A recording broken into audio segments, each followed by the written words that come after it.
What's going on, Consciouztv? It's your favorite breakdown commentator, CTV. Welcome to another riveting episode of the Consciouztv platform. Happy Tuesday. You already know what we're here to get into. So before we do so, go ahead and thumbs up this video. You guys know that thumbing up not only helps with YouTube's algorithm, but more importantly, it triggers up YouTube's notification system. So when you are thumbing up a video, you are literally knocking on the digital door of another Conscious crew member and telling them to get their arses into the sanctuary, because the king is indeed gang.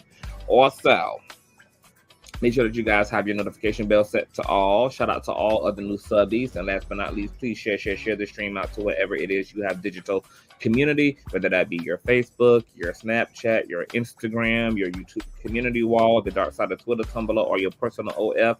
I don't really give a damn where you lay the link. Just let them whores know that we're loud, live, and in color. And with no further ado, let's go ahead and push on through. I know a place where you can recharge your soul. Baby, that's Consciouztv. And in the midst of brokenness, he gon' see your asshole. Baby, that's Consciouztv. You gon' heal, you gon' laugh and catch a little shade. Ooh, girl. Y'all know he be slaying, y'all better stop playing. Come hear what he's saying. Ladies and gentlemen.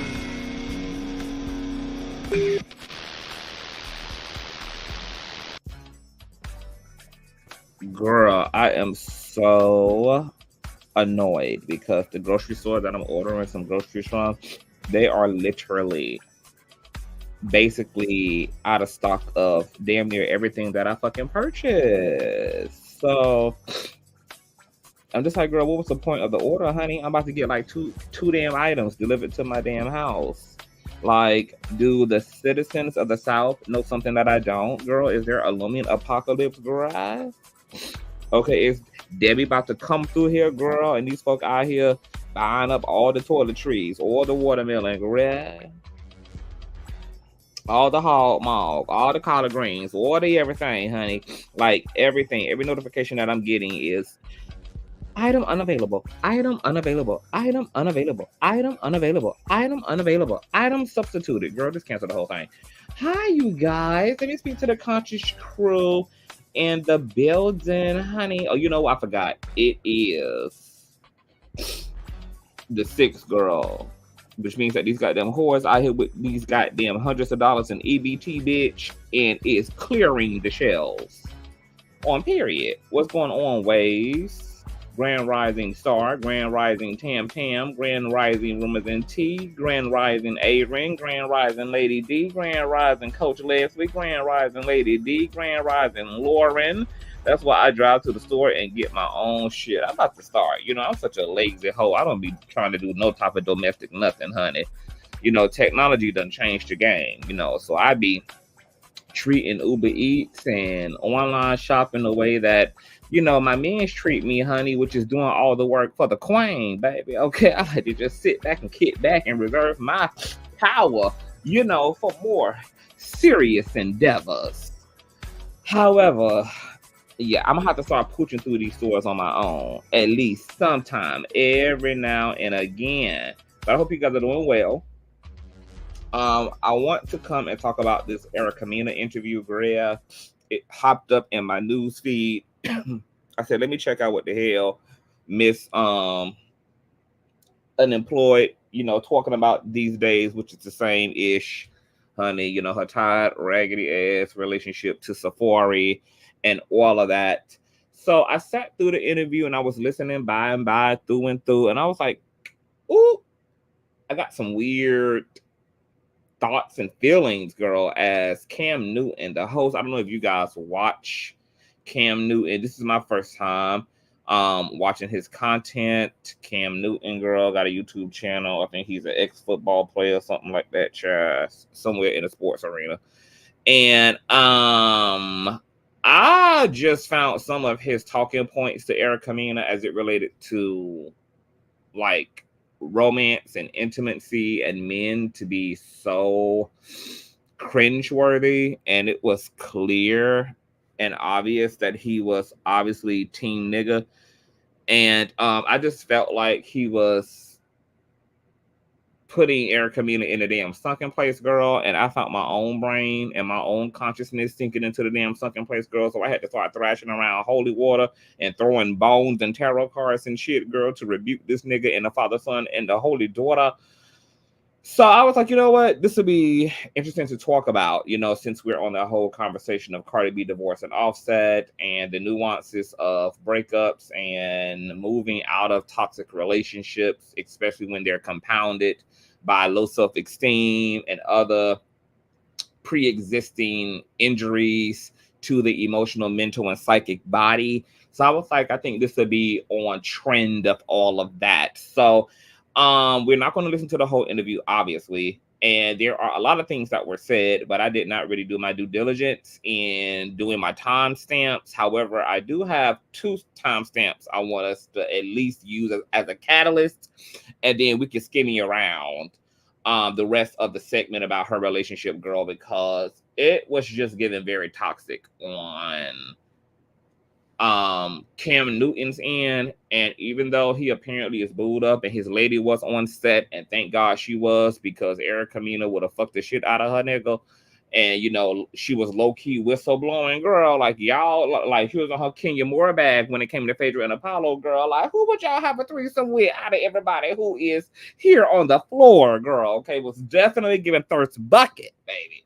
All right, so shout out to Cam Newton, this woman, honey, who knows that the cardinal rule number 1, bitch, is that when I leave, every motherfucking bitch in the house got to leave with me. That includes you, mama. Get your shit, pack your purse, and you sit out front until I get back, baby. Okay, I leave no womans around my ninjas, baby. No feminine energy, no damn well. So I want to start with the 28-minute mark. And we're going to, of course, do Miss Fair Use. This covers all research parody purposes, honey. Okay, so shout out. This is once again courtesy of the Cam Newton YouTube channel. Let's take a look and a listen here. All right, let's go. The rest. Yeah. Obviously, being your mother, how has... And I'm going to kind of speed this up a little bit because the interview was like 2.5 hours. And I got these groceries coming, girl, these little bit of damn groceries. So let me speed this up. Motherhood influenced who you are as a woman today? Every day, I try to find new ways to improve myself because of them.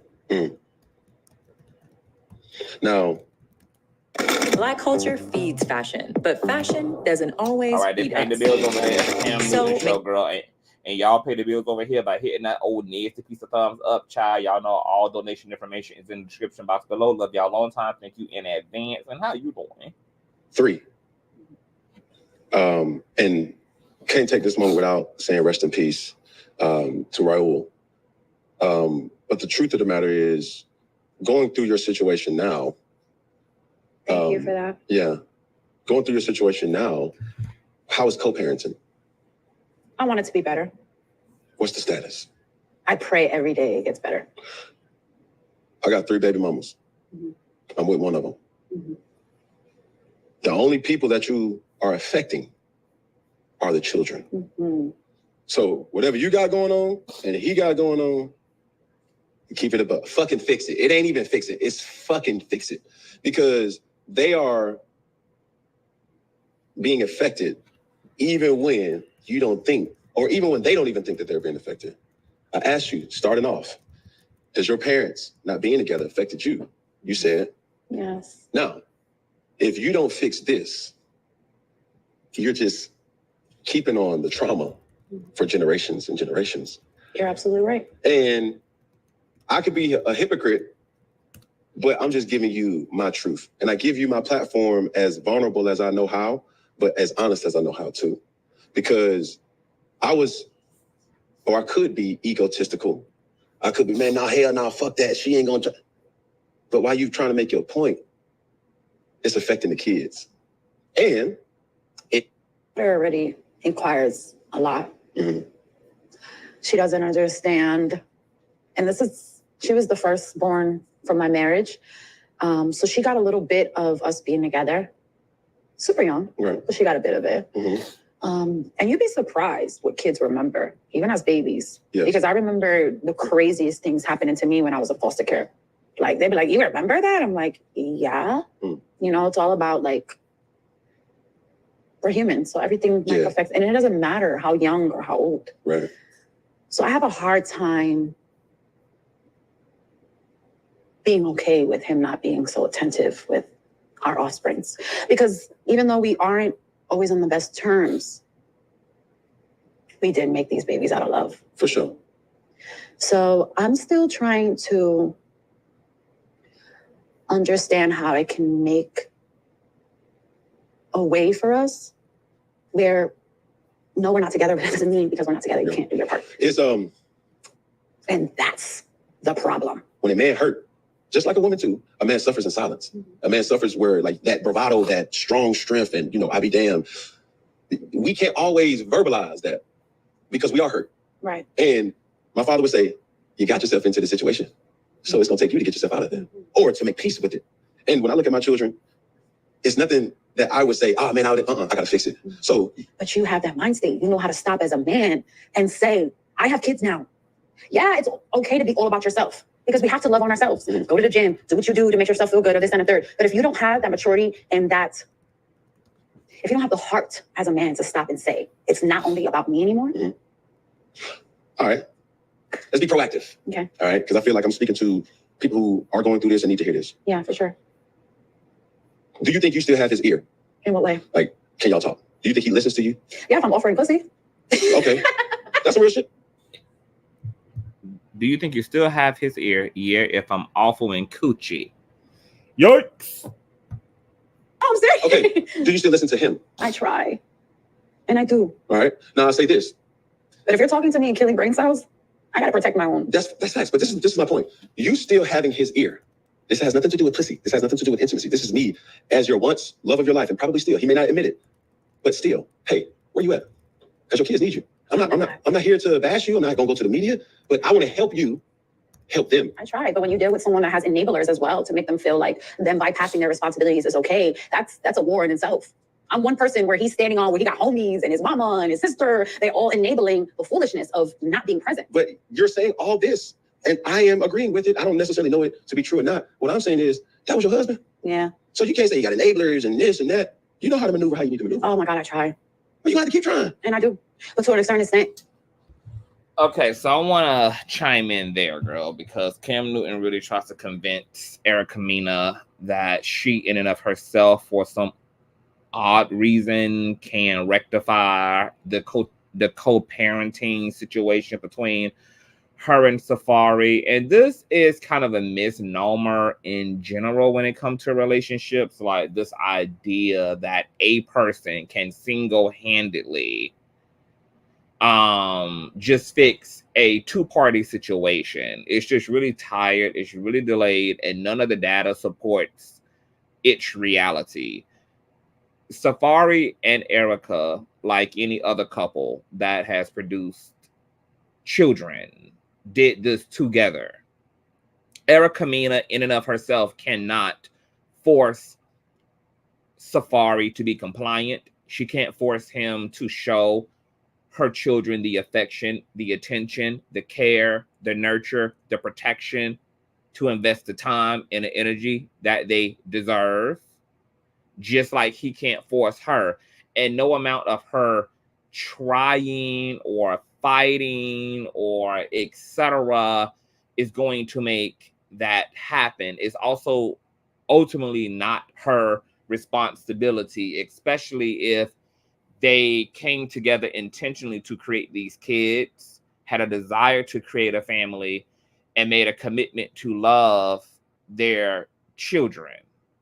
I have found especially that women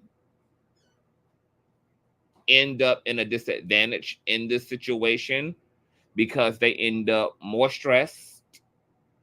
They end up more tormented when they lead from this attitude that I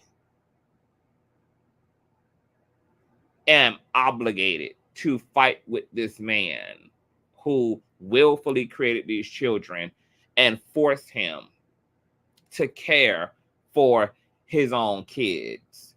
If anybody has to convince another person that they need to care for what came out of them, what came out of their persons, that person who needs to be convinced is a psychopath. Because that is something that should be very much so maternal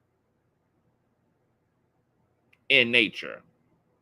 Okay? The fact that I gotta beg you to love your kids, beg you to be there for your kids, you're a psycho if you need to be convinced to take responsibility and to show up organically and authentically for your own fucking offspring. Secondly,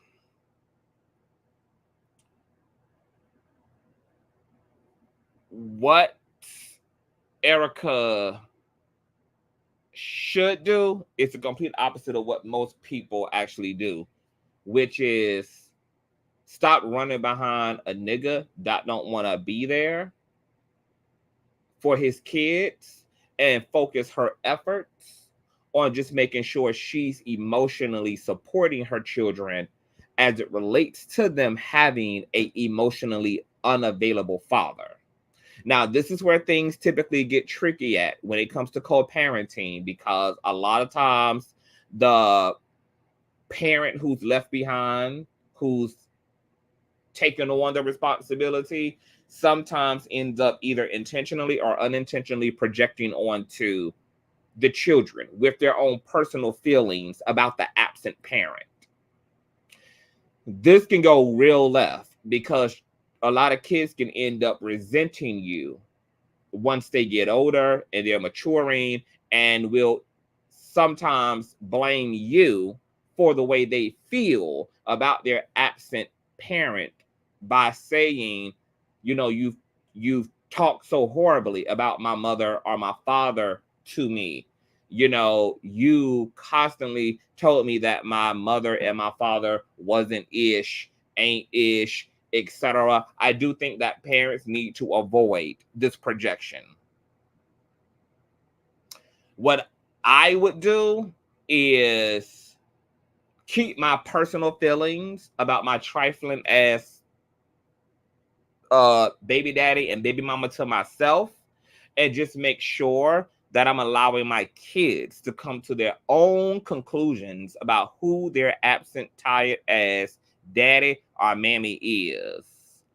When that parent doesn't show up for birthdays, they don't maintain their commitments to pick them up for the weekend, they don't do their part as it relates to custody, as it relates to financial support, my only focus, if I was in a situation like this, would be just making sure that I'm providing a space for my child, for one, to be able to ventilate those feelings. You know, like, are you okay? Mommy or daddy didn't come through for the weekend, or they didn't send the money for your uniform. I would make sure that I give them a space to vocalize and express these emotions, express their thoughts without judgment, so that they don't have to be internalizing that. And I would not push a narrative. I would literally just make sure that they just have the space to be vocal about the way they feel. And if they're hurt, if they're upset, or even if they seem to be okay and can take it, I would just always remind them after every session, after every disappointment, after every, mishap, that they're loved, they're supported, and they're well. I would never put my mouth on the absent parent. I would never even agree with them, whether it's a positive narrative or a negative narrative. I would allow them to have full-on autonomy. I would only provide the space for them to feel however it is they want to feel, whether they maintain love for that parent or disdain for that parent, and just make sure that after they have these vulnerable moments talking about their feelings, whenever shit goes down, that they're loved and mommy or daddy is here for them and that they are beautiful. And I would remind them how strong and how worthy and how awesome and how glorious and how much of a blessing they are. And I would just make sure that I band-aid that back door after they utilize the safe space I've created for them to communicate their hurt, etc. I would never put myself in a situation to allow them to eventually say that I spoke ill of their absent parent or absent mother or absent father. I would never put myself in a position to have them blame me eventually for why dad wasn't around, etc. They would never be able to talk to the other side of their family and say that I sat my ass there and I talked on the phone and gossiped so bad and talked so deplorably and talked so down to the damn ground about their dad, about their mom. They'll never be able to have it, baby. Whatever conclusion, whatever feelings they're going to have, however they're going to tally this thing up in their minds is going to be based upon their own experience, their own observations. It's going to be based upon their own perception of the situation. I would stay absolutely out of that thing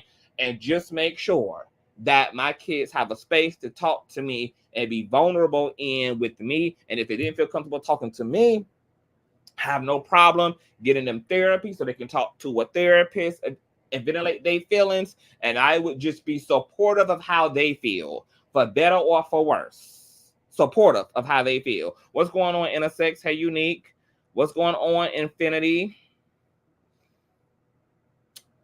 Sherry says, thank you for saying that because I can never understand that energy going after someone repeatedly and getting the same result. Cynthia says, lifelong victim, poor kids, all that nonstop venom. The oldest child has had to watch her focus and obsess over his siblings since she left him trying to chase fame.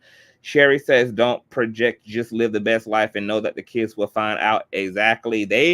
They will know. They will come to their own conclusions. And whatever it is, you got to be emotionally mature enough, whether you are the single dad or the single mama in the situation, to know that it's none of my business how my child perceives the other parent. If they hate their ass, so be it. If they love their ass, so be it. If they still want a relationship to their ass, so be it. If they never want to see them again, don't want to have a goddamn thing to do with them, so be it.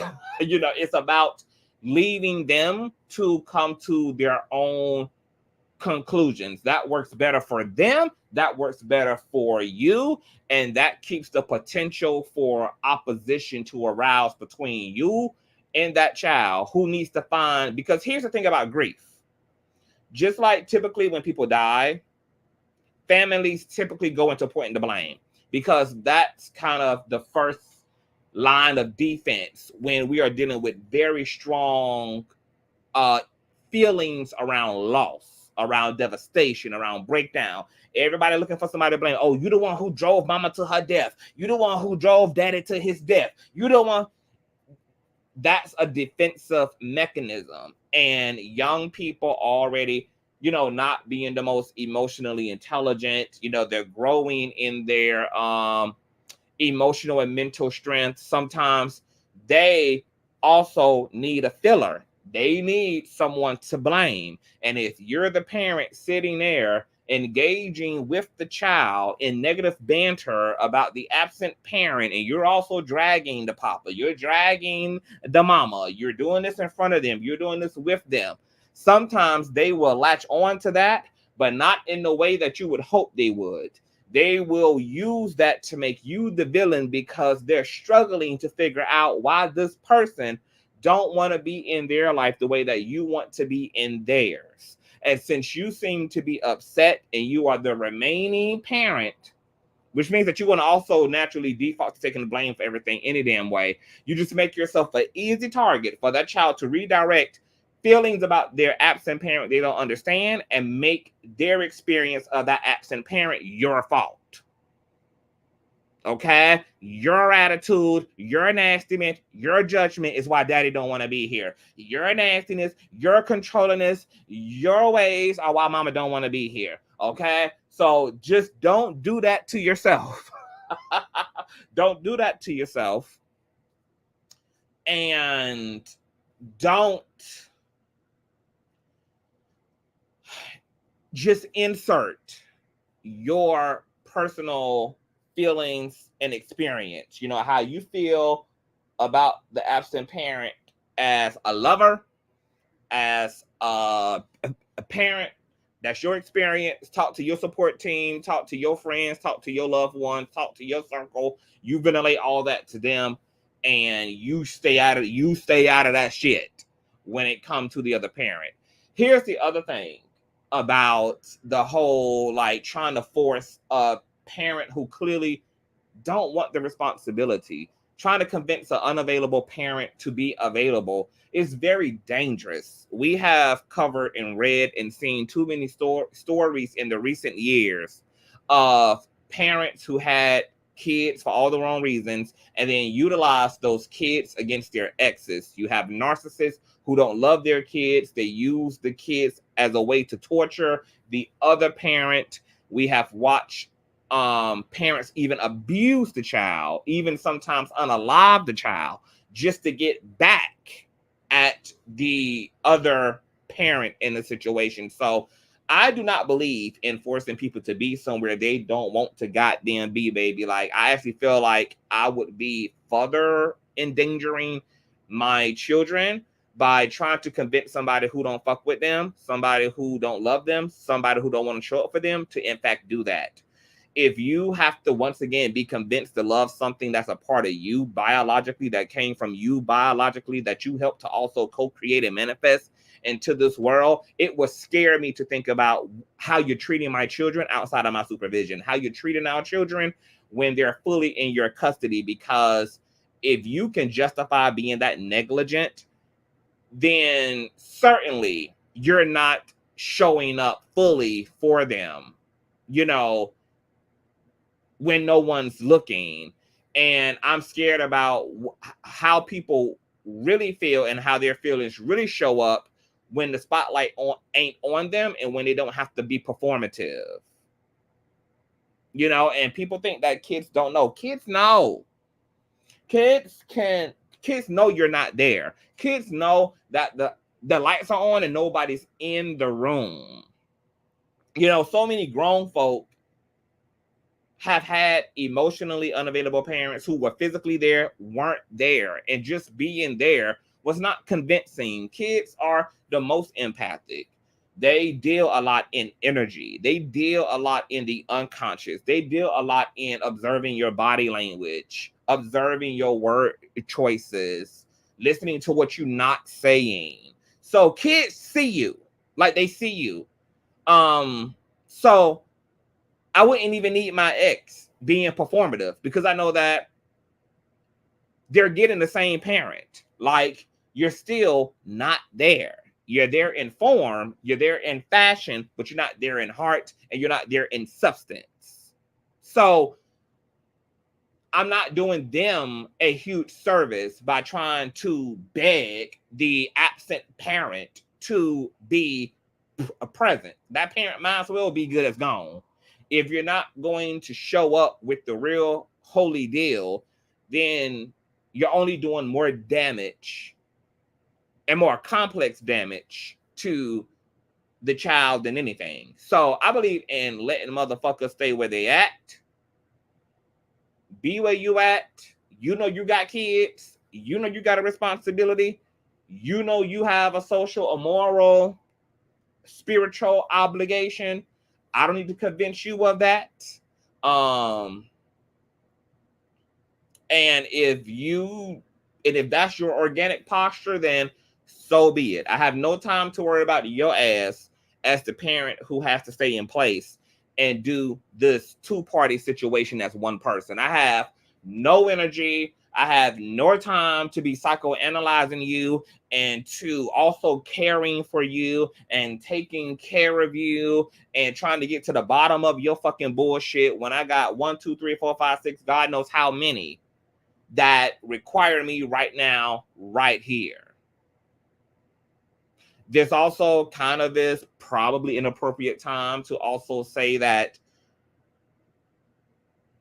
this is why, because Erica Mena, because I'm not going to play this whole interview. Erica Mena goes on eventually in the interview to talk about how she's a hopeless romantic and how one of her flaws as a person is she falls in love quick, like within a matter of days. Like, girl, she be shook on sight. Okay, like love at first sight type tease. That she's a hopeless romantic. I bring that up to say that one of the issues with our lack of understanding around how to really navigate relationships and the desire for love and the experience of love and infatuation, I got hiccups, and infatuation is sometimes because we are attracted to romantic relationships as a way to heal ourselves, as a way to distract ourselves, as a way to get that serotonin and that dopamine hit, we end up creating children prematurely with an immature, toxic motherfucker unbeknownst to us because we are in the honeymoon phase of their relationship. What you don't want to do as a motherfucking person is marry a motherfucker while you're in the honeymoon phase. What you don't want to do is start reproducing with a motherfucker while you're in the honeymoon phase. What you don't want to do is make any type of permanent life-altering decisions, getting tattoos and putting your credit on the line for a motherfucker once you're in the honeymoon phase. The honeymoon phase is I'm not going to say it's a totally disingenuous phase of a relationship, but it's only a part of a person. The honeymoon phase is not the complete and utter full side effect list of what comes with a person. You do need time to date. You need time to see how this person responds to anger, how they respond to not getting what they want, how they respond to financial distress, how they respond to grief, how they respond to loss. You need time to observe all of these ebb and flows and fluctuations of the human personality. What it seems to me is that Erica, like so many individuals, both men and women, between lust and somewhere between being a hopeless romantic and a desire for love and a person love bombing you, did a lot of fantastical things that ended up being now a detriment and probably concluding somewhat now to be a regret. And you don't really ever want to regret your children, but a lot of times you just look back and you feel like you would have at least done it differently. You would have brought them into this world under different circumstances. No parent who really cares about the quality of life for their children want this as a reality for their kids. A broken home, a situation where dad is over here, mom is over there, the parents are split, and sharing the kids as if they are a box of damn Oreos. Like, that's not preferable for a lot of individuals, but that is a lot of times the end result because we're not really exploring what it is that is even attracting us to relationships to begin with. And I'm going to tell y'all something. And it is such a gorgeous reality, is being single and choosing to be single and choosing to master the art of singlehood was probably one of the best journeys I gave myself permission to take in life. Because what I found out through my journey of singlehood, where I forced myself to sit down in myself, I forced myself to do the work so that I could want to be with me every day. I could be excited to be with me every day. I could wake up with peace in me about me, where I could relax and feel fulfilled in the company of my own self, is that most of my desire for relationships was birthed out of me not being able to live with myself, me not being able to find peace and harmony and fulfillment and adrenaline, that adrenalized rush of being with me the way that I was able to feel about another person. So once I mastered the art of singlehood and I got so much better at loving myself, I got so much more stronger in being supportive of myself and being in alignment with myself, is that it actually reduced my desire for a relationship. And that's what I had the aha moment. I said, my goddamn,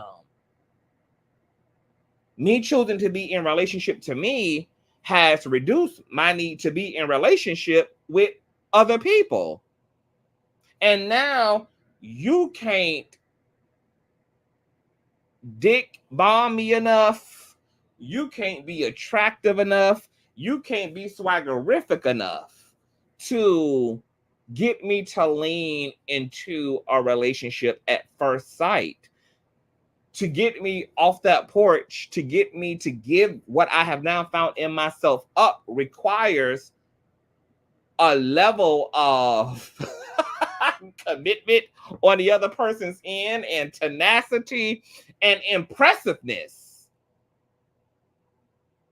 that is beyond. And I don't know who would be able to live up to that. And I'm not also focused about who can live up to that, because I'm living up to it for me now.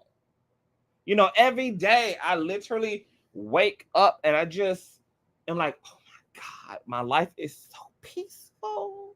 Like, I don't got no weird ass energy. I ain't got no nigga putting me in the sunken place.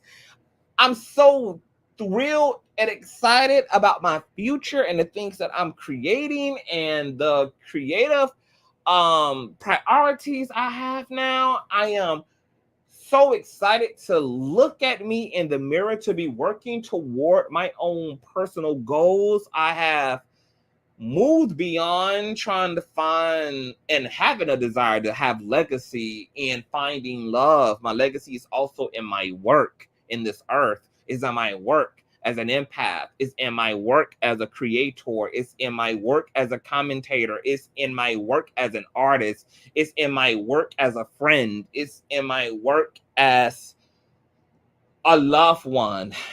Like, I'm not shortchanging myself. And sometimes I'm like, my mouth is sometimes on the floor because I actually can't believe just how much peace of mind I am achieving moment to moment, week to week, month to month, day to day, and it continues to expand. It continues to evolve. And unfortunately, not sorry, the more I experience the virtues of heaven, which is this peace that is completely still, this unbotheredness, this sense of personal empowerment and liberation and self-actualization, is once again, it has put me in a position to not be easily impressed anymore. I'm not impressed. And mostly because I don't need you anymore. I don't need you. I don't need you. And that's a different type of energy. and a different type of power is when you can walk through life with an open hand rather than a closed fist. When you're in a constant state of letting go and allowing flow and letting go. When you have walked through that valley of the shadow of death, which encompasses all of the spooky, crazy, distorted things about yourself, all of your fears, all of your personal insecurities, all of your psychic injuries, all of your childhood trauma, all of your relationship baggage, when you have taken that rite of passage and not allowed the treachery and the darkness of self-discovery to be intimidating, and you proceed forward anyway, courageous and brave of heart, what you find on the other side of that is your God shit, is your I am shit. And it is so brilliantly and profoundly rewarding that it could just bring you to tears when you realize how much of the stuff that you thought was only available in outsourcing for love and other people was always in you. When you have done the work to unlock all of that for yourself, and you realize that everything you've been trying to do to get the love of your family, the love of your parents, the love of men, the love of women, the love of your peers has all been, that resource has been in you as you this entire time. You can't go back. You can't go back. And so now when niggas or people who trying to be my friend are trying to put forth the effort, etc., I'm sitting back unimpressed.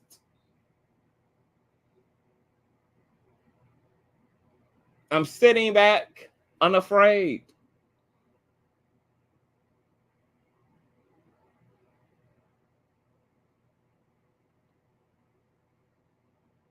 I'm living my life with nothing to gain from other people, and with the desire to harness that energy for myself. Erica Mena hasn't discovered that, and Cam Newton hasn't either. And their whole conversation around relationships prove that. But let's listen a little bit more to this. It gets tiring because it's like trying to get you to do what you're supposed to be doing automatically takes from me doing what I'm supposed to be doing as a mother. You know, and I still have a lot to do when it comes to my kids as far as the life that I want to give them. So my main focus is doing what I have to do and praying that he comes around to do what he has to do. Because I can't keep dwelling on what it's not doing. I just got to pick up the slack and keep it going, you know? I got faith that we're going to get this together. And I also have faith that at the end of the day, eventually my kids are going to have a time where both sides of the family are in cahoots to celebrate and love on them. That's all I care about. Because at the end of the day, it's like, I'm Puerto Rican, Dominican, he's Jamaican. How can we not? Like, we created the most beautiful babies that really represent everything we did have. It didn't last long, but it's solid. Enough where I'll give him 2 babies. I want, so it was, you know. Back to back. Right, back. So I will say I have faith, and I really do. I pray over him a lot. I do. We're going to get to it, but I can't go without staying right here for a second and asking a question. Okay. From a man. Did you give up on him too early? This show is brought to you by BetterHelp. We all carry around different stressors, big and small. If we keep them bottled up, it can start to affect us negatively. Therapy is a safe space to get things off your chest. It's helpful for learning positive coping skills and how to like being a man. Black culture feeds fashion, but fashion doesn't always feed us. So McDonald's is pairing 5 rising Black designers with 5 fashion insiders. Together, we can change the face of fashion. And being like left when you're going through something and you're left to fend for yourself, even though people will say, oh, bro, you got everything, but you really don't. Because like I said, I was suffering in silence, not to say like, yo, I want somebody to make sure that I'm checking in, or somebody's checking in on me and really genuinely cares about my well-being. And it's the stubbornness shows, and the stubbornness comes out and be like, nah, bro, I'm good, man, I'm straight, bro. But the people who really know you is like, bro, no, you're not, nigga. You know what I found is that after I married him, I found that affection and like the nurturing thing that you get from your mom, he lacked. And right away when I sensed that as a wife, I don't know if that was wrong or not, but I jumped right in to fulfill that. Mm-hmm. So a lot of stuff got brushed under the rug because I gave the excuse of he didn't know no better. You know, he doesn't know, like, you know, this is new to him, blah, blah, blah. And then comments that he made about not being like kissed on as a kid, that I made sure within my marriage with him that I showered this man with not only affection, with gifts and just whatever I could to make this man feel like the way he's supposed to feel. Because I believe in that. I feel like, you know, whatever you could do for your partner to make things all right, yeah, you do. And I did I even paid for counseling when I found out he was like cheating on me, and I wasn't so attractive to him when I was pregnant because of my body. Things changed. So I did everything I could to like. You thought you did. Yeah. So I guess. But you got to hear from the horse's mouth. And that's where I'm not talking to you. I'm talking to a woman. It's like your perception may not be the counterpart's reality. You know what I'm saying? But it's also unfair though, because. And I'm not just holding. I know, but like, for any relationship, whether it's guy or girl, what's unfair is that you get with people and like they have these natural, like these childhood traumas, and we don't know what we're getting until we're with that person. And once you're knee in deep and your heart is in there, and you don't think about nothing but trying to make your partner okay. No. And he's not here to speak on his behalf. Right. But Cam, when I tell you, and I'm not denying. Oh my God, I went up and beyond. I'm not denying. To the point we were divorced and I was still going up and beyond. You know why? Because I also feel like men, they get it late. You know, when I filed for divorce, I was trying to send the SOS, like, you're about to lose your whole family. And I was hoping it triggered what needed to be triggered to save us. Right. And it didn't. He took it as a get out of jail free card and started screwing everybody he could possibly think of and made it public while I was pregnant. And I had to deal with that, and I had to suck it up and be in the house pregnant and had to see him dry written, you know, and that was hard. No, by no means. Like, you ever been, I don't think anybody know, like, pregnant and having to witness your husband cheating on you in real time with cameras in your face. Yeah. By no means, and I have to say this, because I've been known or speculated to take the man's side. I'm not. I don't feel like you are. But I'm just speaking from a man's perspective about this situation. You know what I'm saying? And I'm trying to give free game to anybody. As a man who is not the caregiver, but the bacon getter. You know what I'm saying? It could be tough and hard sometimes when boom, boom, boom. What are you doing for yourself? That's the constant thought. Can I ask you something? Please. It's going to be a little far left. No, go. What's your relationship with?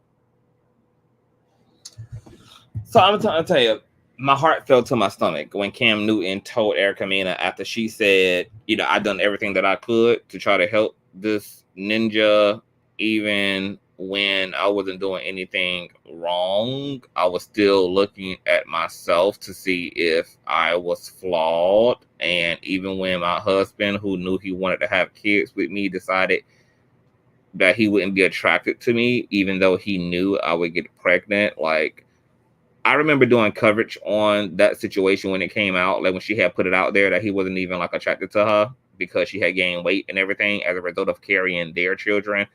That was the first major red flag. Like, I would have hauled ass then, to be honest. Like, to be that debased and to be that shallow is some hardcore shit. And I would have never been able to appreciate this man or see the king, or the crown in his ass after he would have had the audacity to look at me and see me as less than when I am literally going through one of the most sacred, divine, and intimate experiences as a woman and also as a partner, which is the cultivating and creation of our child together. And for you to be so debased and absent as a person, to remove all of that poeticness and all of that beauty from also what is one of the most death-defying experiences that a woman can go through, which is allowing her body to move through pregnancy is wild as fuck. Hold on, y'all.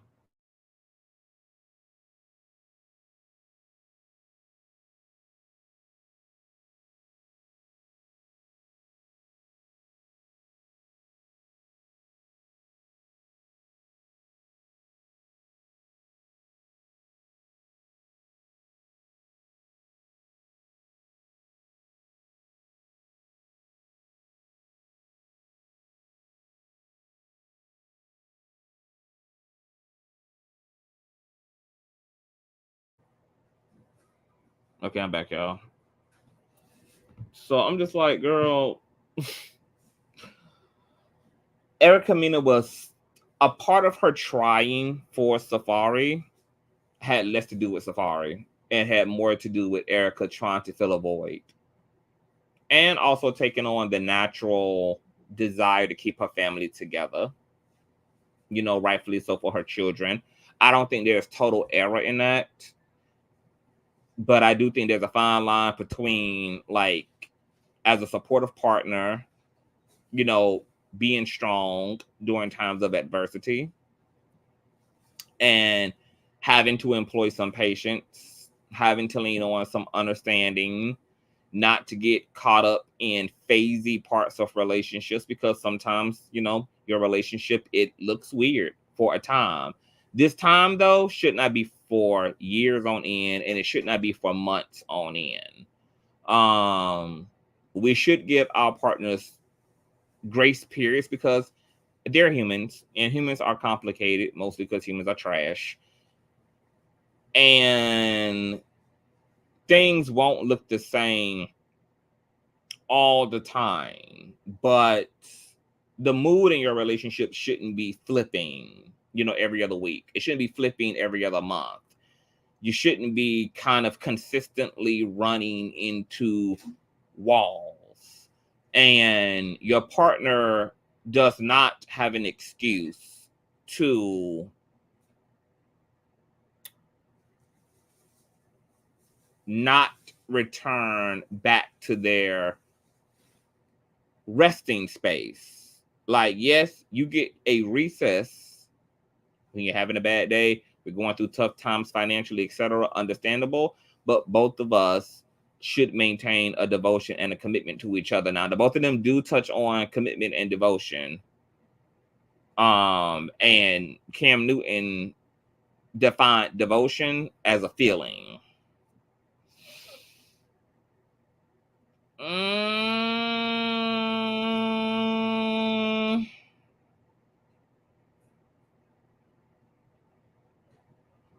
I think I agree with that if I had to be nuanced in commitment and devotion. Devotion is from the inside out. Commitment is more so cerebral and intellectual. Like, it's, I'm going to perform my task regardless of how I feel. Devotion is more so of, I'm going to perform these tasks because of the way that I feel. It's kind of from the soul versus commitment, which can be more cerebral.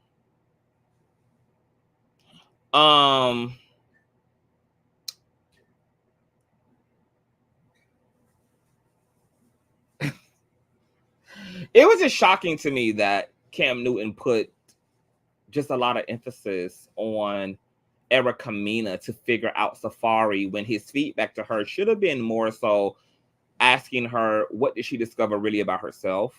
Because we can't do nothing about who the fuck other people are.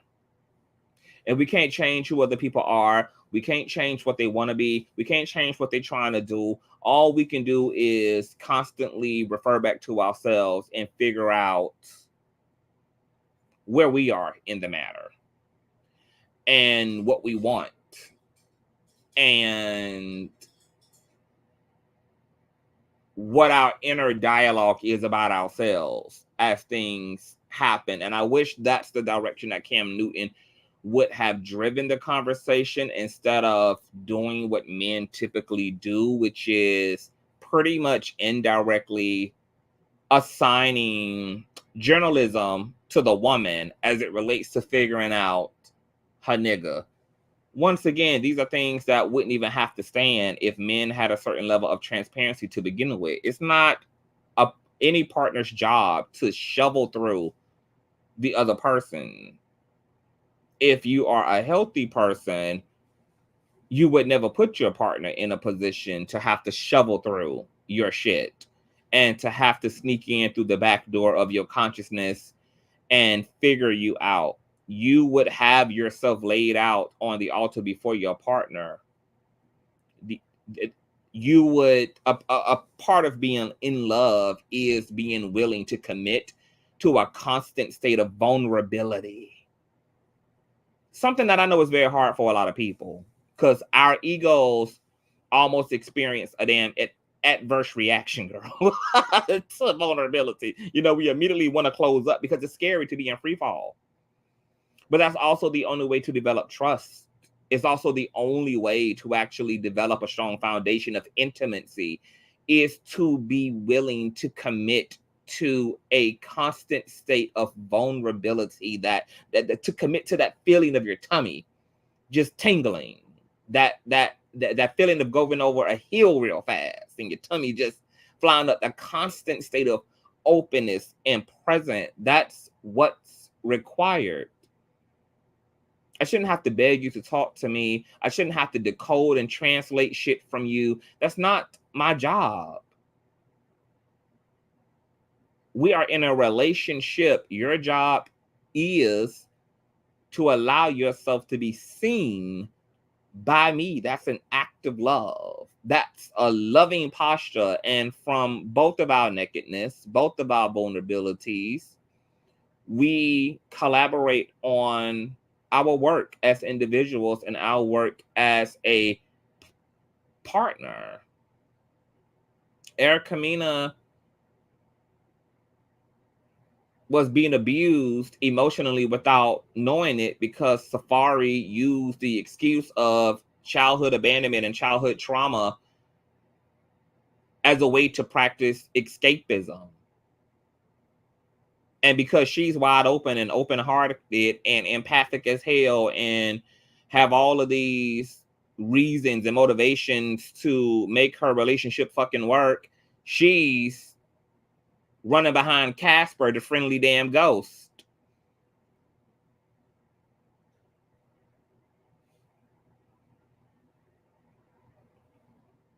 And he can't even remotely even understand what it's costing her to even have to chase behind him over what should already be available to her in a relationship because he's not vulnerable to begin with. He's shielded, he's guarded, he hasn't done his work. And once again, these are all the pitfalls to choosing people and committing to people and reproducing with people in honeymoon phases. I heard something really profound from a yogi who said something really powerful, and it shook me. He said, basically, that feeling you get,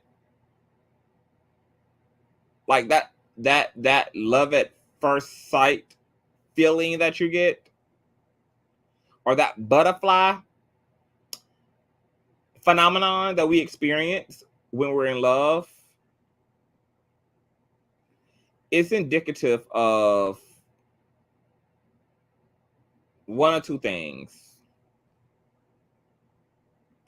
that we have connected with the messenger, meaning that that this person definitely has come to bring a message, a reflection, an emanation, and information into our lives. They don't have to know that, and you may not even know that, but you're going to know that when it's all said and done, and you look back in retrospect that this person was necessary for your evolution and growth as a person. And he also basically said that the butterfly effect can also be basically a response to your fucking nervous system. And that you have come upon something very toxic.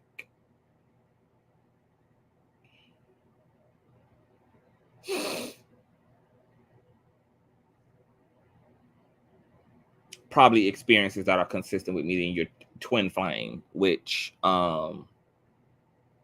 is a definitely straight to hell relationship, but one of the most profound relationships that there can be and that there is, if you have the mental and emotional fortitude to navigate the extraordinary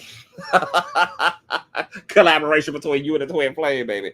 That shit is of another level, but deeply rewarding. Hey, Delaney, if you want to do a show this evening regarding Kamal's VP pick and what this means for the DIMS ticket, let me know. Yes, I would love that. I'd love to create a slideshow. Yes, get it together. I'm definitely down. Let me know what time you want to do it, boo, and we can have at it. So just let me know, you know. Yes, but I'm down for that. And I'm free today. I ain't got nothing going on. So I got it all day. So, you know, just choose a time that's convenient for you. And then we can form a show around that for sure. Oh, that's gonna be exciting, you guys. So we got some Kamala stuff coming, honey. Okay. So y'all be waiting today, honey. Okay. Delia is coming. Okay. Okay, listen to some more of this stuff, honey. Hey, Deborah. Hey, Reese. Oh, impeccable. I come from strong, I knew what love looked like. But my love, it was a little skewed because who I am or what I went through wasn't what I saw growing up. See what I'm saying? Did you have your mom and dad growing up? They celebrated 39 years. God bless. This past weekend, yeah. Okay, so before we get to that, Reese said something interesting. It's something that I used to practice. I don't anymore. Reese says it's a give and take. Both have to be open to understand, to be understood. In addition to that, both have to be willing to help the other heal. It's a partnership, not a 9-to-5 where I dictate the other. I agree that relationships are about virtue. Okay, definitely. You know, you need to be. Definitely, you need to have the virtues. You know, you gotta have patience. You gotta have compassion. Relationships are not easy. Navigating people's personality and bullshit is not easy. So, you know, you gotta have all those things. But here's my thing. You know, I feel like we should put a bigger emphasis on people being well before they get into a relationship, because as a partner, you're not also supposed to be my homework. I didn't sign up to be in a relationship to have a human project. I didn't sign up to be in a relationship where I'm gonna position myself to have to be an emotional dumpster for all of your shit without any promise and assurance either that I'm gonna benefit from this commitment to you. You know, and how many people have wasted their time building someone else up, going over and beyond, which Erica Mena talks about in this interview, girl. She went, I went over and beyond, I went over and beyond, I was every woman, I was all of this. And he out there with other women. And still divorced. And none of that trying to support his ass paid off for her, because she's still reeling through the aftermath of being in a lopsided, one-dimensional as disproportionate relationship. My whole thing is grow up. Like, singleness exists for the sole reason of taking care of ourselves, so that by the time we're giving ourselves away to one another in a relationship, that we're giving away the well parts of us. We're showing up with, you know, some of the best versions of ourselves. I do not like this idea that people be walking around all fucked up with all this unconscious shit, with all this conscious bullshit, and then think that the odds of a relationship being successful are going to be substantially high with you knowing that you're bringing in baggage, that you're bringing in trauma, all things that you had 10 years prior, 15 years prior, 20 years prior, 30 years prior to getting to the bottom of. And it's so unfortunate that we live, especially as Black and brown people, in communities and spaces that does not, where the conversations around healing, the conversations around therapy, the conversations around counseling are not more pronounced than what they are. Because as a result of those things not being initiatives and those things not being made to be a priority in people's lives, people are walking around half raggedy, half done, half whole, half somewhere in between, half asleep and woke on the damn job. And it's costing other people their mental health. It's costing other people their lives. And unfortunately, it's also costing these kids who oftentimes have to come be birthed and inherit all of this confusion and dysfunction. If your Black ass is single, take this time to do your fucking work. Like, your partner shouldn't feel like a parent. I can't tell y'all how much the pussy dries up, how much the dick shrivels up, girl, when I feel more so like your parent. I feel more like your sensei. I feel more like your damn caregiver than I do like your intimate partner. I can't tell you how much it kills my sexual attraction when I have to care for you the way that I have to care for an undeveloped young person. Like, I don't even need you at that point. You might as well just be a friend. You know, I don't want my relationship to feel like a homework. I understand that everybody gonna have their problems, you know, but that's why, once again, you learn these life skills as an individual.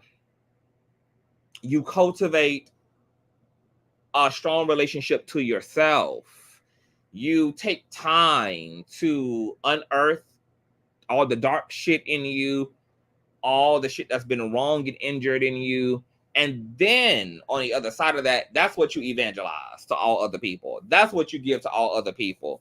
If most people in this world took time to get their self together, to get self in order first, because it gets very risky, baby, when you're trying to work self out in a relationship. That shit can do more damage to relationships than good. It's the reason why the divorce rates are so high in this damn country. You know, from 50 to 70% divorce rates. And we're only seeing some stabilization as it relates to the divorce rate now because of inflation, and people are finding it easier to stay together financially while still being miserable as hell spiritually, mentally, and emotionally with each other.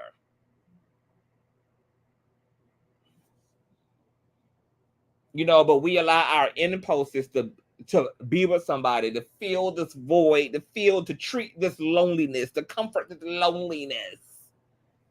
And we allow that to get ahead of the work that we need to do, that gives us higher odds of not only being able to walk into somebody's life and be a blessing, but to walk into someone as a blessing and have a real shot toward lifelong, thriving commitment.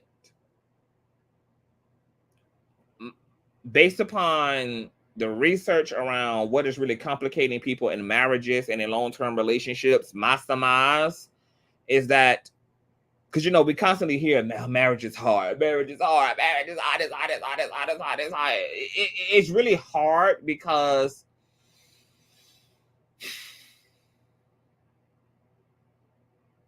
you didn't give yourself permission to arrive at the most refined version of self you could, until, unfortunately, you got in a relationship and now the stakes are high and you kind of only have two options, to fold or to make it. But once again, why even enter and put and default your relationship to difficulty mode over work that you could have did using your friendships, using your family as a training ground to prepare yourself for creating your own family, for creating your interpersonal relationships. You know, the interesting thing about family is that it's the first society that God gives to us. Our biological family, or if you're adopted, or whatever the case may be, like your family is the first society given to you. This is where we practice ourselves. You know, we use these encounters and experiences socially, whether it be amongst friendship groups, our peer groups, and our family groups, as a way to observe ourselves, as a way to better ourselves. You know, there are so many opportunities to really elevate self before you even walk into somebody else's life. A big part of my motivation for doing my work as a single person was not only because I wanted to be able to be better for myself, and I wanted to be more dependent upon myself, and I wanted to be more competent in my ability to self-care and to self-harmonize. But another big part of that motivation was me accepting and understanding that I should not be a burden to my partner.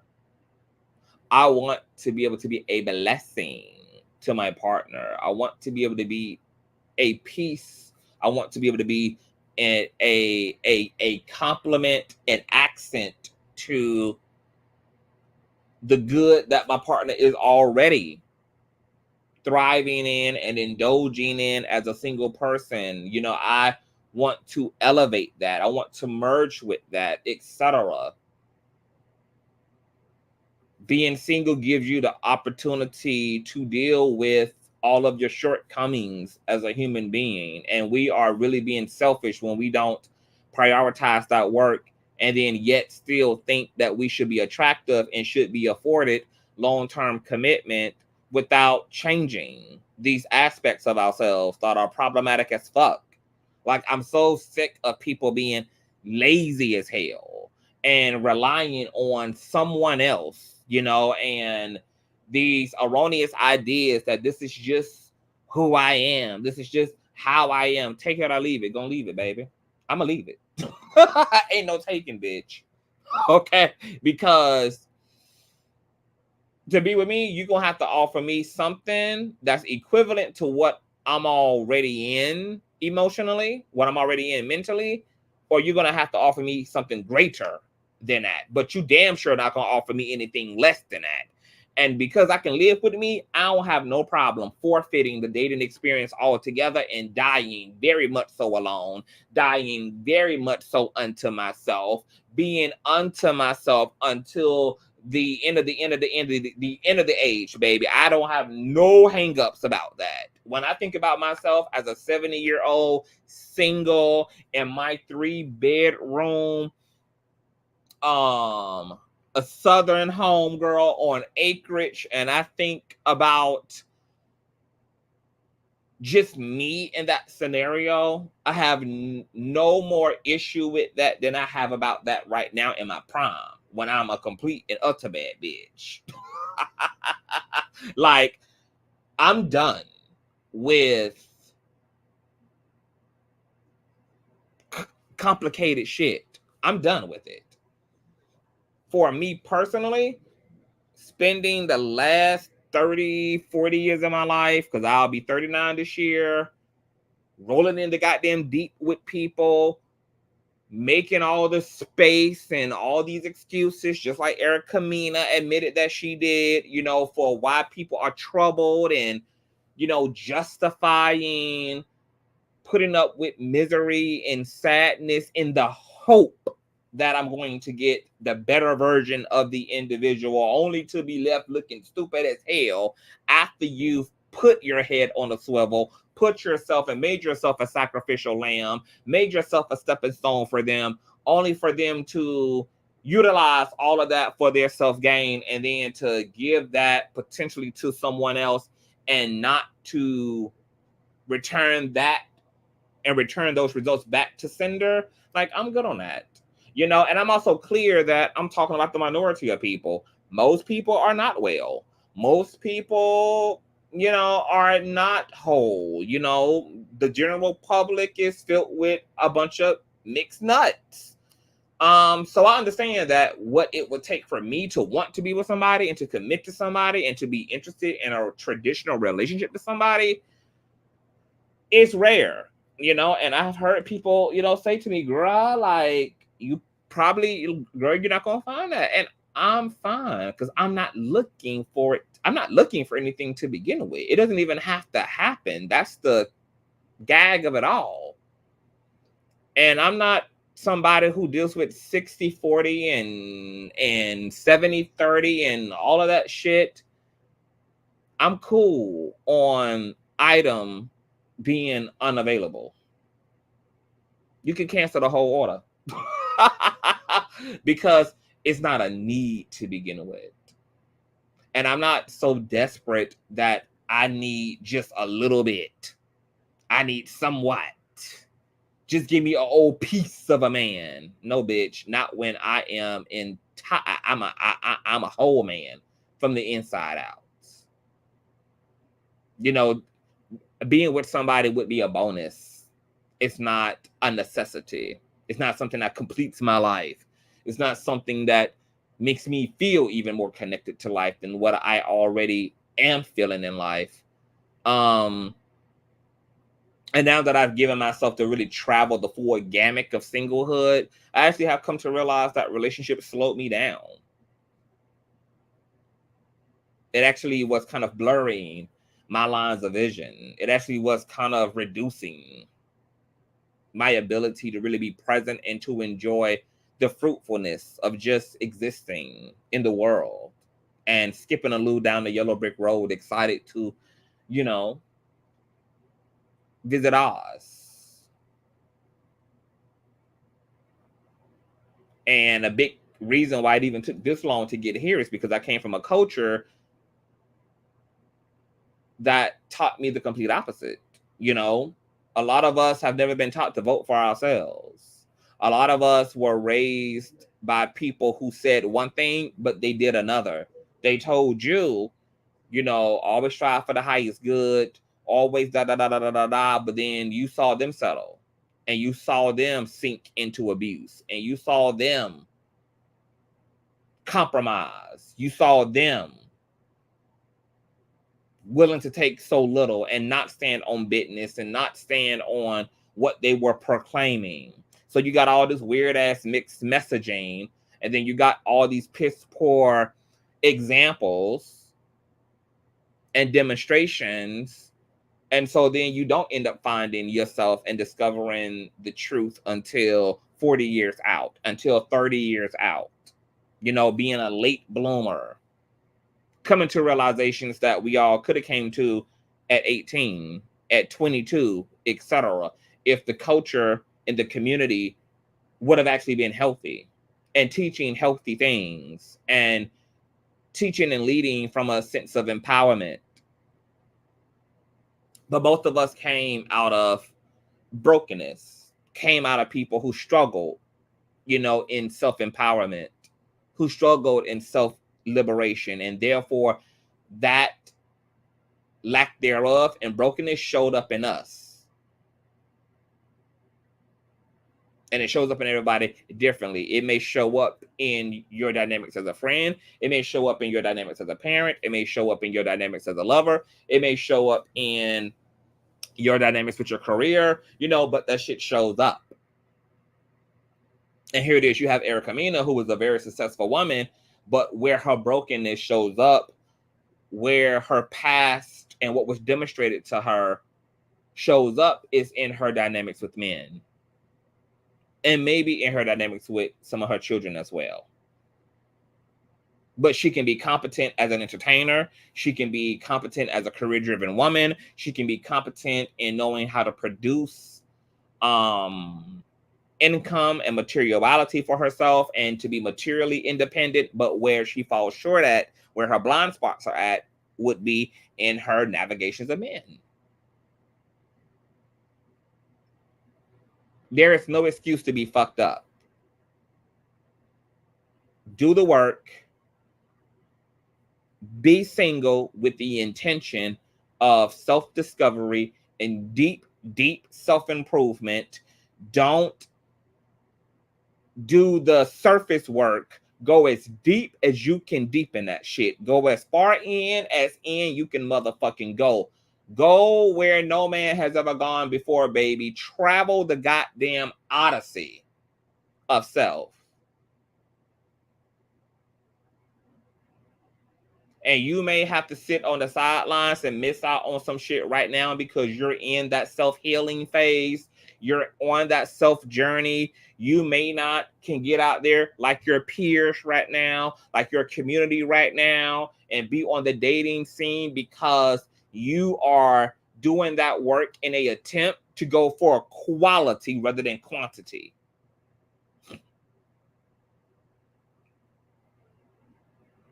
And that's the decision and the reality that we're choosing in between. When we don't want to do our work, we are defaulting to quantity. When we're choosing to do that work, we're yielding toward quality. And I would rather spend however amount of years I have to spend in self-improving myself, being complete in myself, being a healthy version of myself, so that whatever I produce in friendship, whatever I produce romantically can truly be brilliant and can truly be enjoyable and pleasurable, rather than to forfeit that work, be a half-assed mediocre version of myself, and get out there right now and take my odds, knowing that I'm going to be Thumbelina. Because everybody who's being mediocre and everybody who's relying on just whatever version of themselves they are right now, both good, bad, shadow self, and light body all in one right now, are Thumbelinas. Tumbling girl. No. I'm okay. I'll take the road less traveled, and I'll get me in order so that when I step out and what I attract and what I create, once I come out of my hiatus, out of my hibernation, out of my cocooning, out of my alchemical transformation, girl, can be of higher quality. So that I don't have to be bouncing from nigga to nigga, from chick to chick, from relationship to relationship. Because once again, I'm being Thumbelina. When you don't want to do the work, you have no choice but to be Thumbelina. I want that to be perfectly clear. This is why so many people of this generation are in a complicated situation. Because everybody is resting at the surface of self. People don't want to do the work. People are walking around with all these defense mechanisms. People are so aware of what they've been through and yet would rather buy Gucci, Louis, Prada, and keep up with the times and the trends rather than to heal that shit so that they can get to the life that they believe that they're worthy of and that they should have. It's so interesting to me how we can spend all this time dressing up our bruises with lifestyle, with luxury, with cars, clothes, jewelry, with money, with coin, and yet leave the soul to be completely and utterly damaged.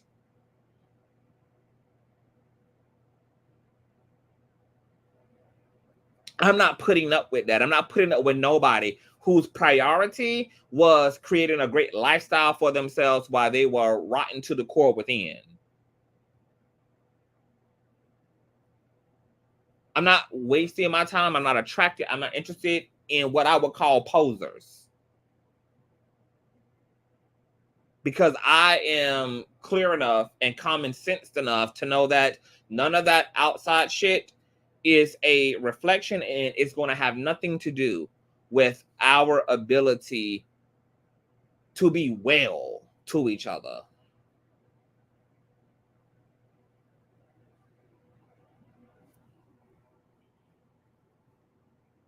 Let's continue to listen.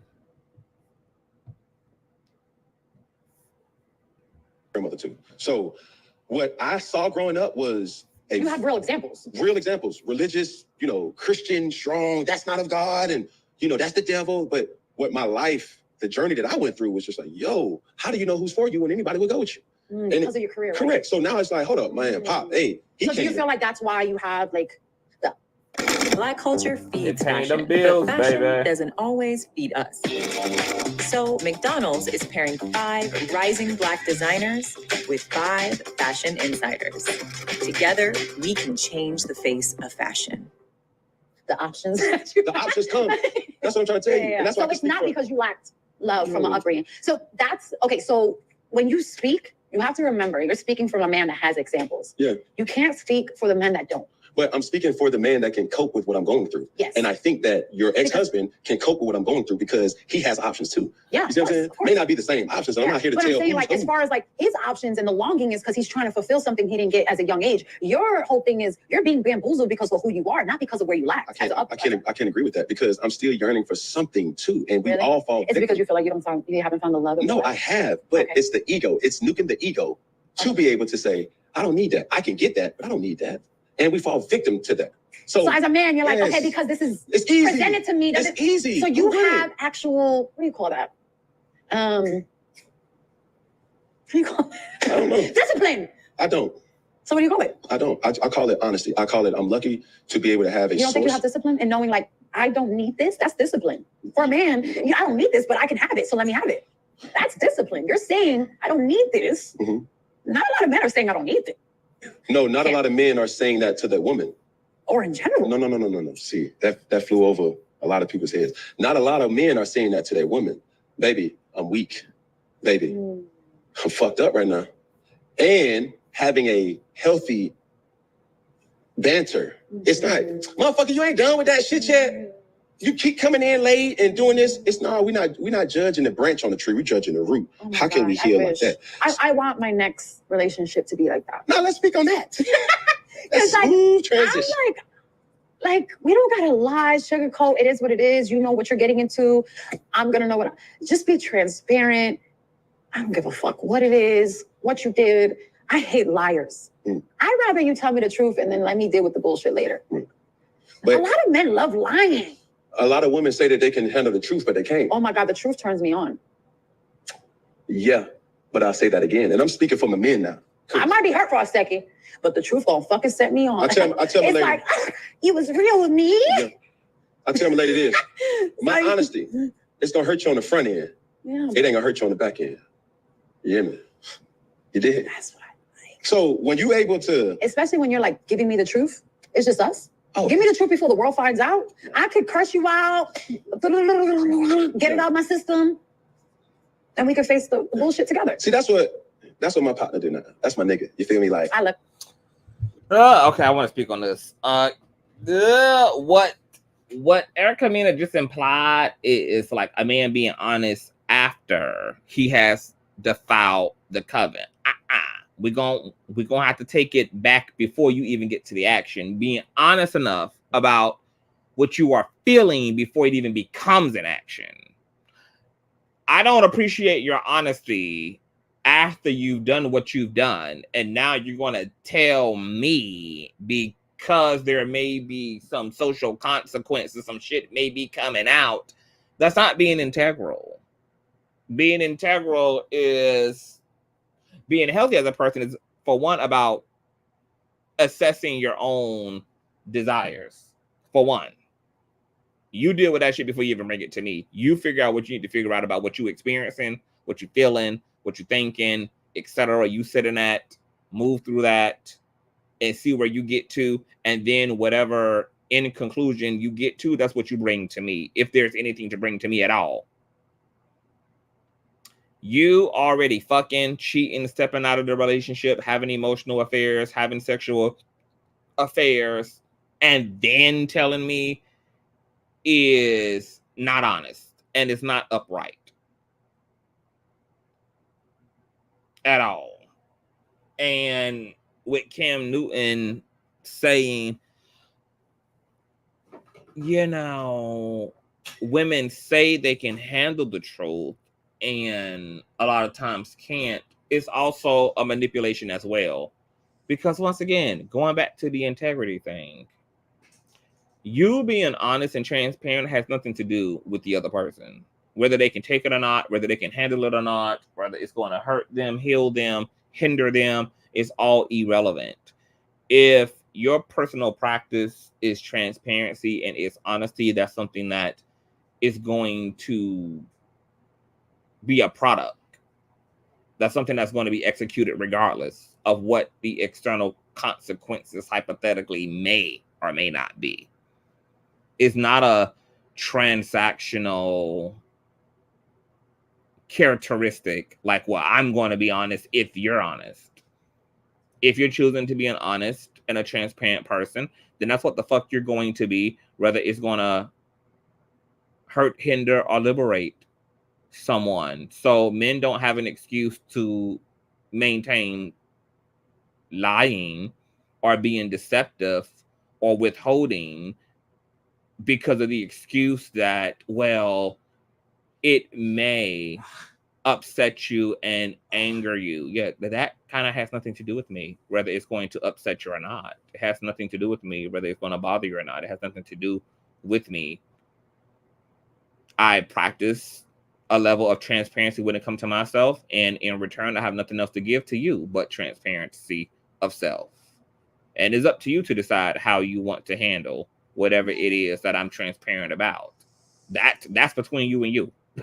My only commitment is to be transparent and leave you to make your own decisions, or for us to discuss where we go from here together and what we do about whatever that is. She like she really on some type of time where, you know, our relationship has hit a different realm because we recently, you know, had a newborn, right? And you know what? Nobody knows about your dynamic. Mm.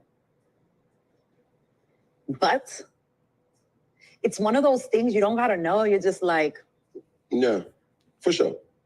And I know Jazzy. Yeah. I've known her for some time. And check out these deals of the week at Walgreens.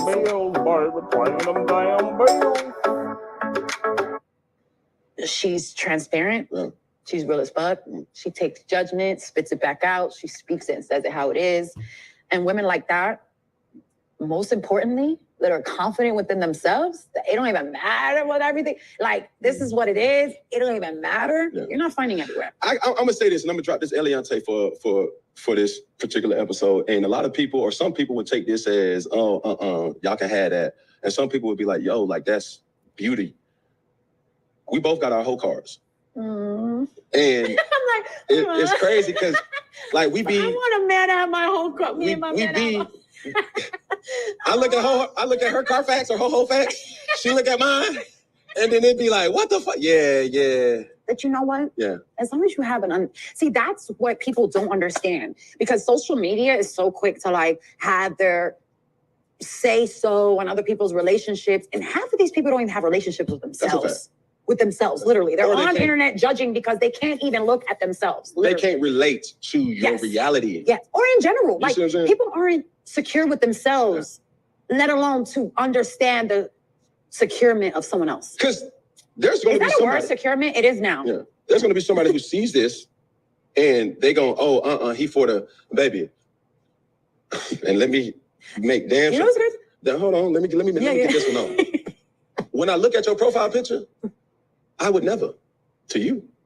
So let's just keep it above. A lot of people who making their they leave mattresses on the floor. It's like, no, we're not. I would never. You're not my type. So before you even judge me, be my type, and then I'd be like, ooh, I missed that. Nah, because my situation now, I'm so secure, she's so secure, and we're able to have brutal honest, transparent conversation. And how much of a turn on is that for you? No, I told the first night, right? So when we first met. Yeah, I'm very curious about people who be like obsessed over people's whole card. Like, I've never in all 38 years of my life ever asked any person I have been romantically involved with how many people they have been with. I don't really understand the relevancy of such information. I don't really I really just don't get it. Like, that's just like so weird to me. Like, what? Like, I don't I don't understand what you're trying to extract when you ask somebody how many people they've been with. Like, whether it's 3 or 300. I mean, I don't get it. Like, it's hard for me to take people seriously who claim that they asked this question without judgment. No, there is judgment, and there are perceptions you are forming, high key or low key, when you are seeking out information about how many people a person has been with. I can understand the relevancy of asking questions about people's previous relationships, how that has gone for them, what their experience has been. I do not understand the relevancy of how many people you fuck, how many people that you have been with since you lost your virginity. Like, I like, are you okay? No, now. Yeah. How much of a turn on is that? Check. I got you, Jazzy. So first night, when we talked for like 5 hours on the balcony. When you guys met? Yeah, I was in LA. How did you guys meet? I was in LA. She's a hard one to get. I was fucking with you. But she's never outside is what I mean. We were talking. She ain't outside now. Yeah, I'm doing here. Baseball fans, what's up with it? There's nothing. I had an Airbnb and we talked for like 5 hours. One of those questions, a real thoroughbred ass nigga. And I'm not one of the, you can't tell or ask a person who knows me to be like, man, Cam, no, I'm a real nigga. So when I'm pursuing somebody, I want honesty. And when I asked her, and she hit me with the, you sure? That's how you know. Yeah, I knew it was coming. And I was like, yo, okay, that's what we're doing. I love that. Bet. And ever since then, that was the foundation of our relationship. And ever since then, it was just like, nah, boom. And still to this day, you feel me? It's one of them situations where she don't have to worry about if I'm gonna tell her the truth. My question is, do you really want to know?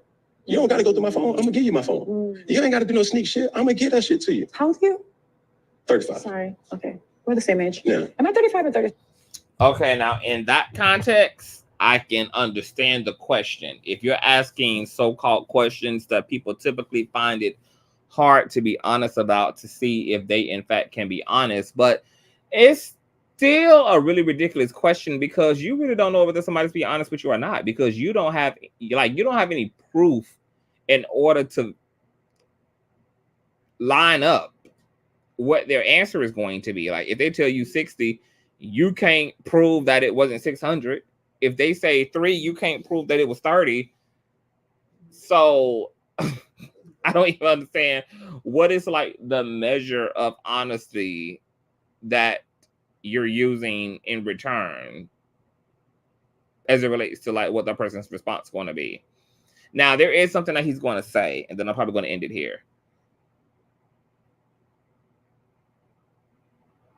Is he says, I think they talk about pooping. Like, he's like, I want my girl to be comfortable pooping in front of me, taking a ish, etc. And Erica Mena's like, hell no, I'm not comfortable with that. Like, I want my man to have a certain perception of me, and I just want him to basically think of me in this idealistic way. I don't want my man smelling my poop or walking in while I'm taking a ish, or he to know I need to take a ish. And she was just like, And then he said something very interesting. He said, I want my partner to be comfortable with that because it's indicative of their relationship to themselves. And if they can be that vulnerable with me to allow me to see them in ways that are unattractive, then that helps to sustain and to build the trust. And I think he has a point there. A part of why Erica Mena keeps attracting shallow men and men with very poor relationship politics like Bow Wow, her baby daddy, Safari, etc., is because Erica Mena is, first of all, she's still lost as an individual. She hasn't gotten into a real substantive understanding of who she is.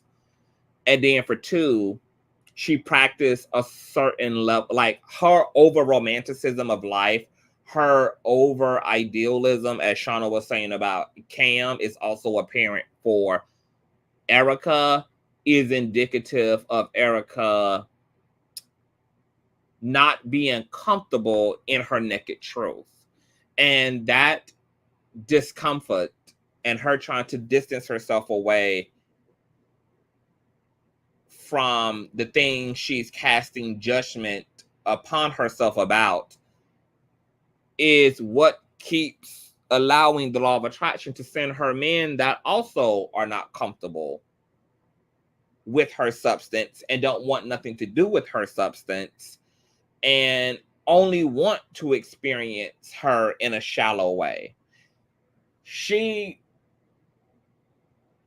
Like what he said to her has profound implications, and it would have powerful impact on her life if she would take that and run with it. Like, you know, as a woman, I'm saying that I want a man to love me for who I am and I want to feel safe in a relationship, but the truth is I'm not even fully accepting of myself and I'm not even comfortable in my own nakedness. Like, I want to be the girl that still looks glammed up when my man wakes up to me in the morning, girl, like hair perfectly laid. You know, I want to maintain an image, and maintaining that image is essentially, I want to parade around as my ego. And if you want to parade around as your ego, you're definitely going to, for the most part, only attract other people who are parading around in their ego. So then you can't be so flabbergasted when you're not getting the substance and you're not getting the love and you're not getting the honesty, and you're not getting the vulnerability, because you don't even realize that you're not practicing that same level of transparency and vulnerability your damn self. You are getting what you're giving. I think she's going to walk right into that. Let's see. Don't matter. Ask Google. You feel me? I'm one of those. But it's that's the thing. It's like, yo, don't ask me, because you ain't got to search far. You come to me, I'll give you everything. Now, when you trying to find it out, Have you always been like this? always. Always. Even when you're a little b-baller, Always. all your business Always. from like. Always. So this is Always. instilled in you. The thing was that for my first situation, my first baby mama, I was living a lie, right? Mm-hmm. I was living something that really wasn't true to me. Right. And I hurt her. It is cringy. I completely understand at surface level why so many people find the potty situation to be cringy. I personally do too. Like, I just don't think it's attractive. But from a psychological standpoint, I completely understand the implications or the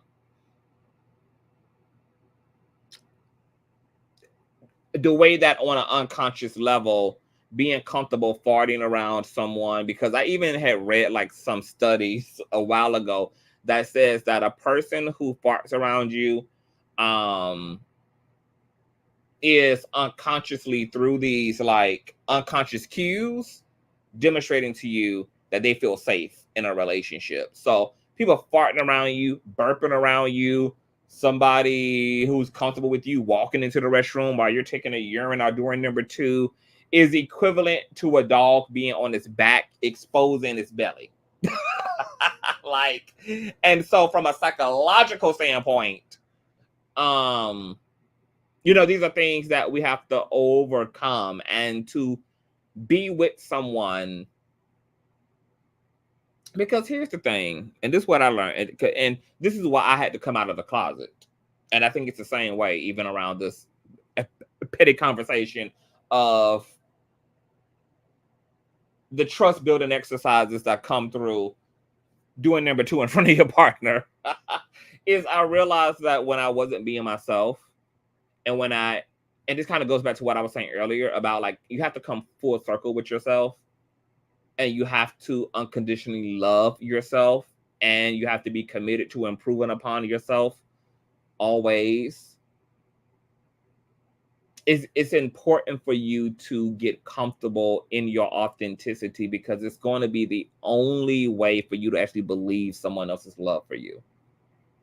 When I was in the closet, I realized that I was always going to side eye whether people really love me. You know why? Because I wasn't even being me. So how could they love me? When you are not being true to yourself, and you're not being who you are, and you're not accepting of the things that you cannot change, we set ourselves up energetically to put a wall between us and the people who are trying to experience and achieve intimacy with us. Intimacy is into me. Intimacy. So it's like, yeah, I would not.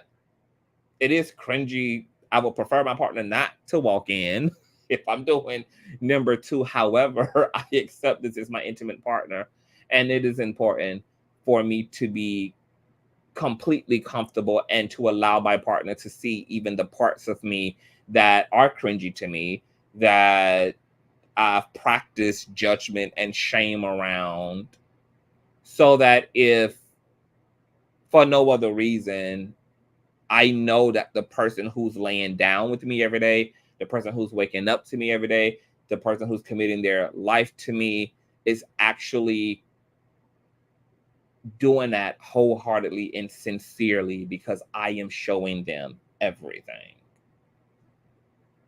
I'm showing them everything. And it's not until you get comfortable with your everything that you actually, once again, can actually believe in other people's love for you. Your partner can be going over the moon to show you that they love you, but because you know that you're withholding yourself, you're hiding yourself, you're not comfortable with parts of yourself, there will always be room in you to question that love and to test and try that love. You will not be able to be convinced that people outside of you love you until you truly love you. And a fruit of self-love is self-acceptance, vulnerability, transparency, and bringing your partner, whether that's a friend or a lover, etc., into that space and allowing them to see the inventory and say, yeah, I still want to shop here. Give them an opportunity to also help you to heal the things in you that you're struggling to accept, but you might be brave enough to continue to be transparent about. I remember I had a boyfriend years ago who had an acne issue, real bad acne issue.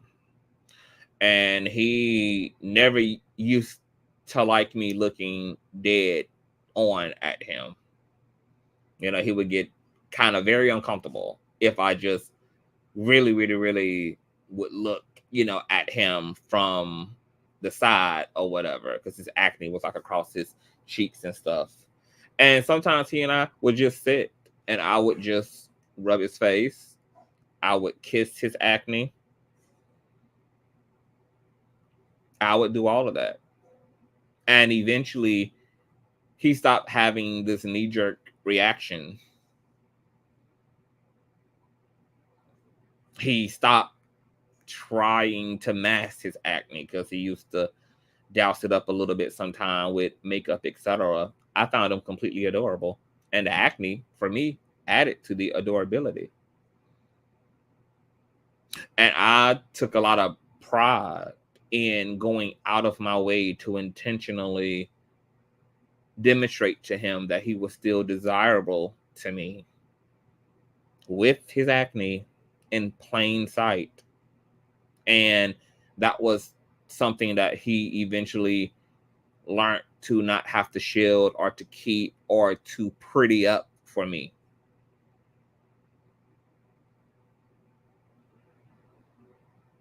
You know, if he was going to have the courage to still build an intimate relationship with me, even though there were things he was insecure about, but still be courageous enough to be vulnerable about those things he was insecure about, then I was going to do my job as a partner and to give him a safe and affirming space to be in so that he could fully liberate himself from that.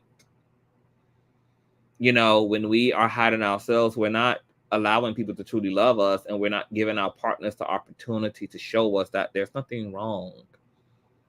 You're not allowing your partner the opportunity to affirm you and to let you know that you're okay. This is okay. You're okay. You're fine. This is fine. And that's what partnership is about. You know, you're not here to be some shallow, idealistic version of yourself. You're an actual person. And you truly want to be loved. And you can't ever really feel safe if you're not allowing someone to see you on your bad days or on your unpretty days, to see your flaws, to see your scars, to see these things which you struggle with, to see these things in which you cannot change. Your partner needs to see it in order for you to have a convincing experience of love. Sherry says, unfortunately, that behavior of feeling cringy, seeing your partner being themselves was taught to me. Yeah, it took me decades to get over it. Understandable.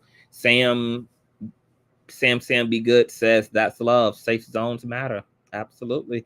Crystal says, I would be dying to go to the bathroom and let it out regardless of who was there, and it wouldn't come out until they left. I had to be married to the person before I could.